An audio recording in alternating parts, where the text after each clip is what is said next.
Thank you, and welcome. My name is Nich Khoury. I'm a Palestinian American, and I feel very privileged and have the honor of helping to organize tonight's event for this courageous, emerging leader and teen, Janna Jihad, at the age of 13.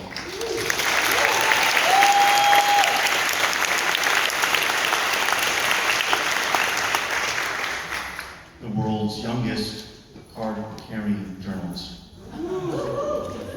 I had the pleasure of spending most of the day today, and of course Palestinians always have their struggles. Today's struggle was Delta Airlines. Getting here 3.5 hours late, but as Palestinians do, she's endured many more formidable tasks than that, and we've had a great afternoon. Let me just first of all thank some people for which this event would not be possible. Just to give you the context of tonight, I happened to dialogue over the phone and email with Director Jesse Roberts, who's here with us tonight, over the last, 6 months or so. And he reached out to me and said, "Hey Nick, we may have a chance to bring Janna Jihad to Portland. Can you help out?" Now, we're all busy in life, and I'll tell you, I couldn't say no. I said, yeah, I can help out. But certainly I needed the help of so many people to make it happen. So for me, this was really been an exercise and a lesson in reconnecting with people that I've known, maybe for over 30 years, and connecting to new people that I've never known. And the one thing that we were all motivated by was the issue of Palestine, human rights, and giving this young woman a chance to speak out. Mm-hmm. And today she was in front of 30 to 40 Jewish Americans in a private home and impressed them all. We had to raise about a dozen hands of folks that wanted to go out and visit Nevisela. We were interviewed. She was on KBOO, another interview tomorrow. So in a short period of time, we were able to connect to a wide network of people. So I want to give some thanks so you get an idea of what we were able to do. And we did this without having one meeting. Which Great. I love that. First of all, we need to thank first the Unitarian Church, because this is amazing. And I want to thank Ned Roche and his wife Maxine Fuxum for connecting me, to somebody I didn't know. Kurt, Dick Adams, and then Nikki Baisley, who you see right there, helping all of this come together. Thank you to you so much. You don't have a venue, you don't have a building. And I want to thank the sponsor, the Unitarian Universalists for Justice in the Middle East. Next, I want to thank Jewish Voices for Peace in Portland.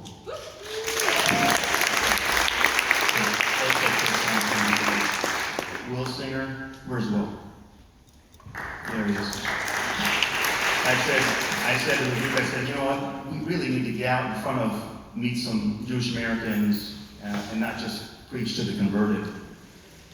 And he helped to organize a fabulous meeting this afternoon. Thank you so much, Will.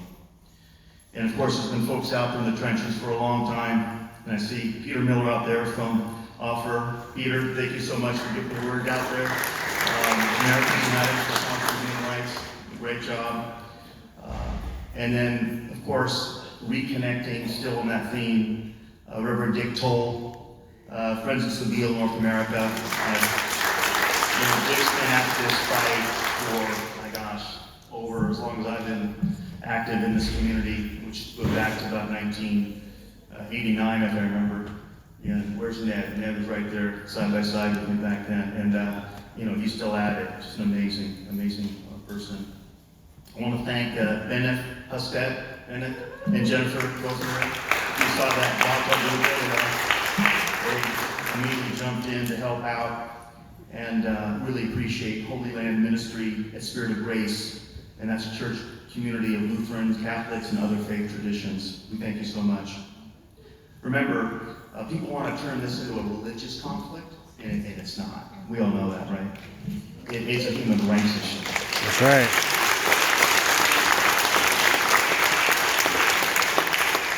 And I can tell you, my grandfather, who came to this country as a priest to help build the Antiochian Orthodox Church community in the early 60s, he used to tell me, grandson, we have never had problems with Jews. We lived together, side by side, as brothers and sisters.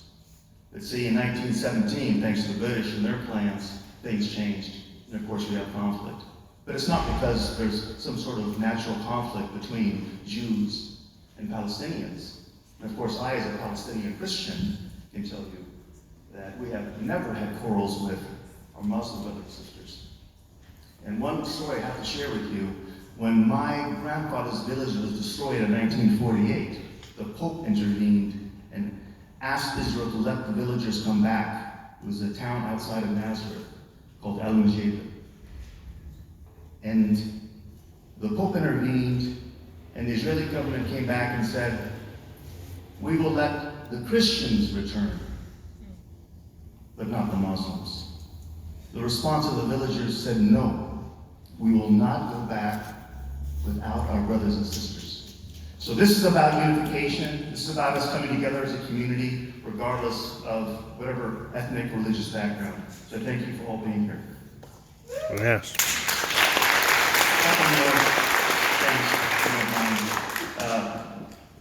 Institute for Middle East Understanding got involved. They jumped in as a sponsor and helped us set up some media events. And that was Janine Rush Maui, so we thank her. And now I have a very important person to thank, because you can connect to different people, and there are people that can help something like this come together with such a short period of time. But there's certain people that you somehow get lucky to come across that help bring it all together. And I want to thank Olivia Katbi Smith from Mondoweiss. All right.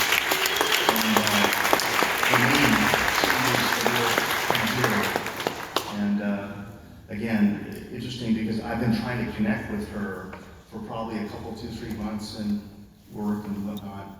And then I reached out to her. Still, I'm meeting her for the first time tonight. Okay. Help pull this together. So, thank you so much. I hope I did not leave anyone out. I probably did, but I thank you wherever you are. I do want to say thanks to Nadia Mir. Nadia, where are you? Nadia is the manager from South Africa. Her family was a big part of the South African anti-apartheid movement, and she's been sponsoring and helping Janna on several tours, and I thank you for your support for the Palestinian people in Janna.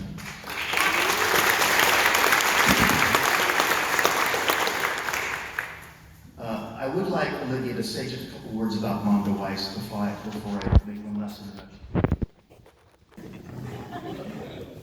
Thank you, Nick, and thank you all so much for coming out tonight. I know a lot of you probably know me from my role in the Democratic Socialists of America, but tonight I'm here on behalf of Mondoweiss, which is the organization that I work for. Literally in my first couple days working there, I got a message from Nick being like, hey, I see you're in Portland, want to do this event? And here we are. So I'm really grateful to Nick and to all the organizations and people that I have worked with in the past, and new people as well, for pulling this event together tonight. So for those who don't know, Mondoweiss is a news website that covers Israel-Palestine and related U.S. domestic and foreign policy.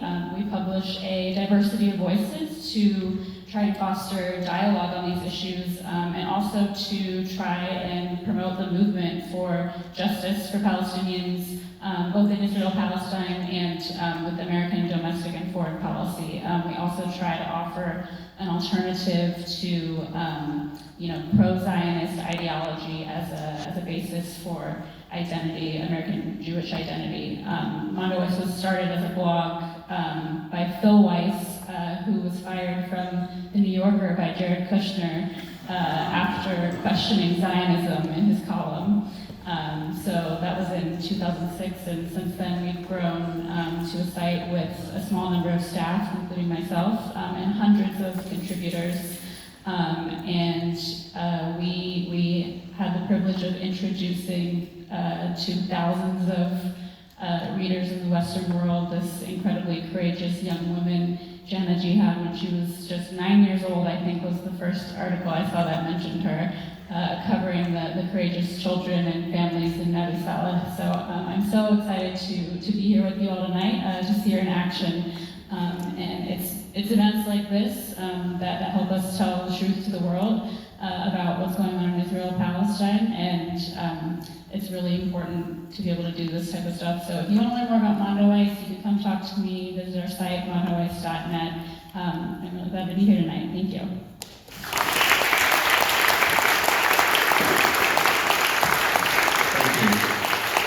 And Mondoweiss is the first place I go every morning after I say good morning to my wife. But honestly, every morning, Mondoweiss is something I look to find out what's really happening in the world, and I encourage you, if you're not connected to Mondoweiss, please do.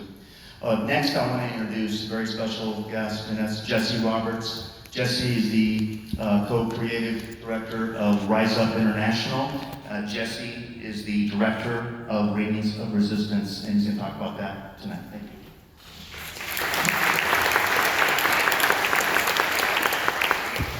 First off, thanks to all of you for coming out. Appreciate Nich for spearheading this and so many different groups. And really, even just this gathering kind of just shows the unity from the faith community, activist community, community at large. I know that Janna doesn't really need much introduction, but I just wanted to talk a little bit about how we had the idea for the film, how I got connected to Janna and Nabi Saleh. So I've been working in and out of the Middle East for about 8 years. I'm from an organization called Riseup International from Bend, Oregon. We've been a nonprofit committed to community justice, using art and music as a form of activism, as a form of resistance since 2005. Actually, Ron Warner, one of the founding members of Riseup, is here in the back.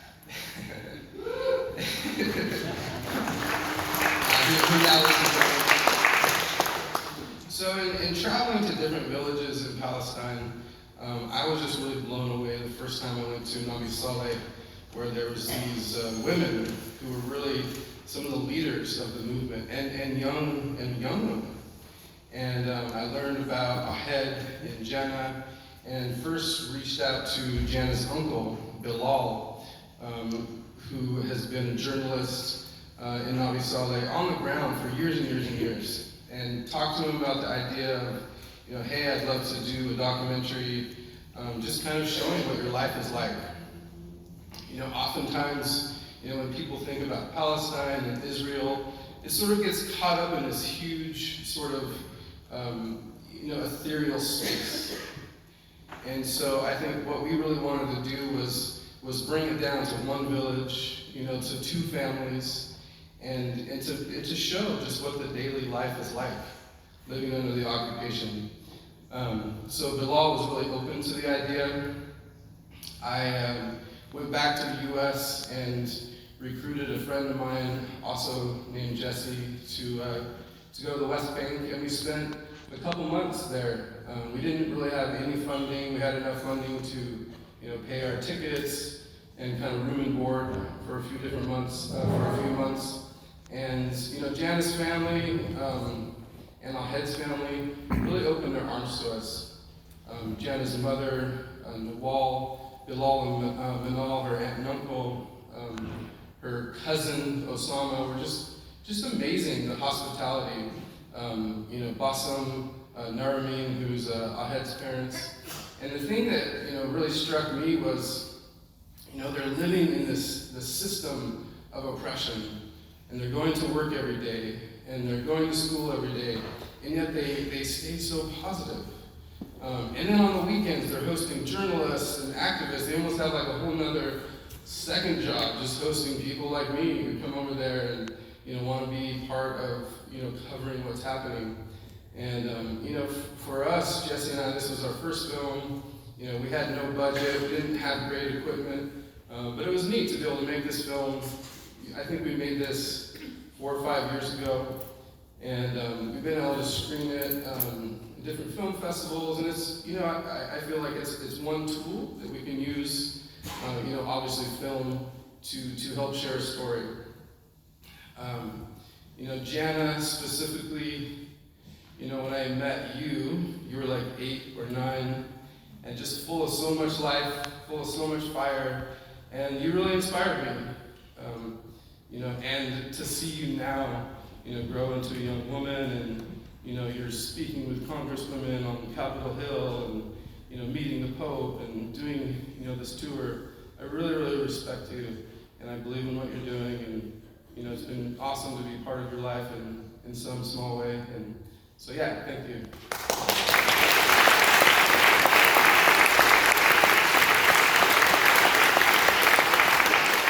So this is just a short 30-minute version of the film. Afterwards, we're gonna have Janna come up and just have a conversation. Feel free to ask her any question. I think I've heard her say that. You can ask her any question. So thanks again for coming.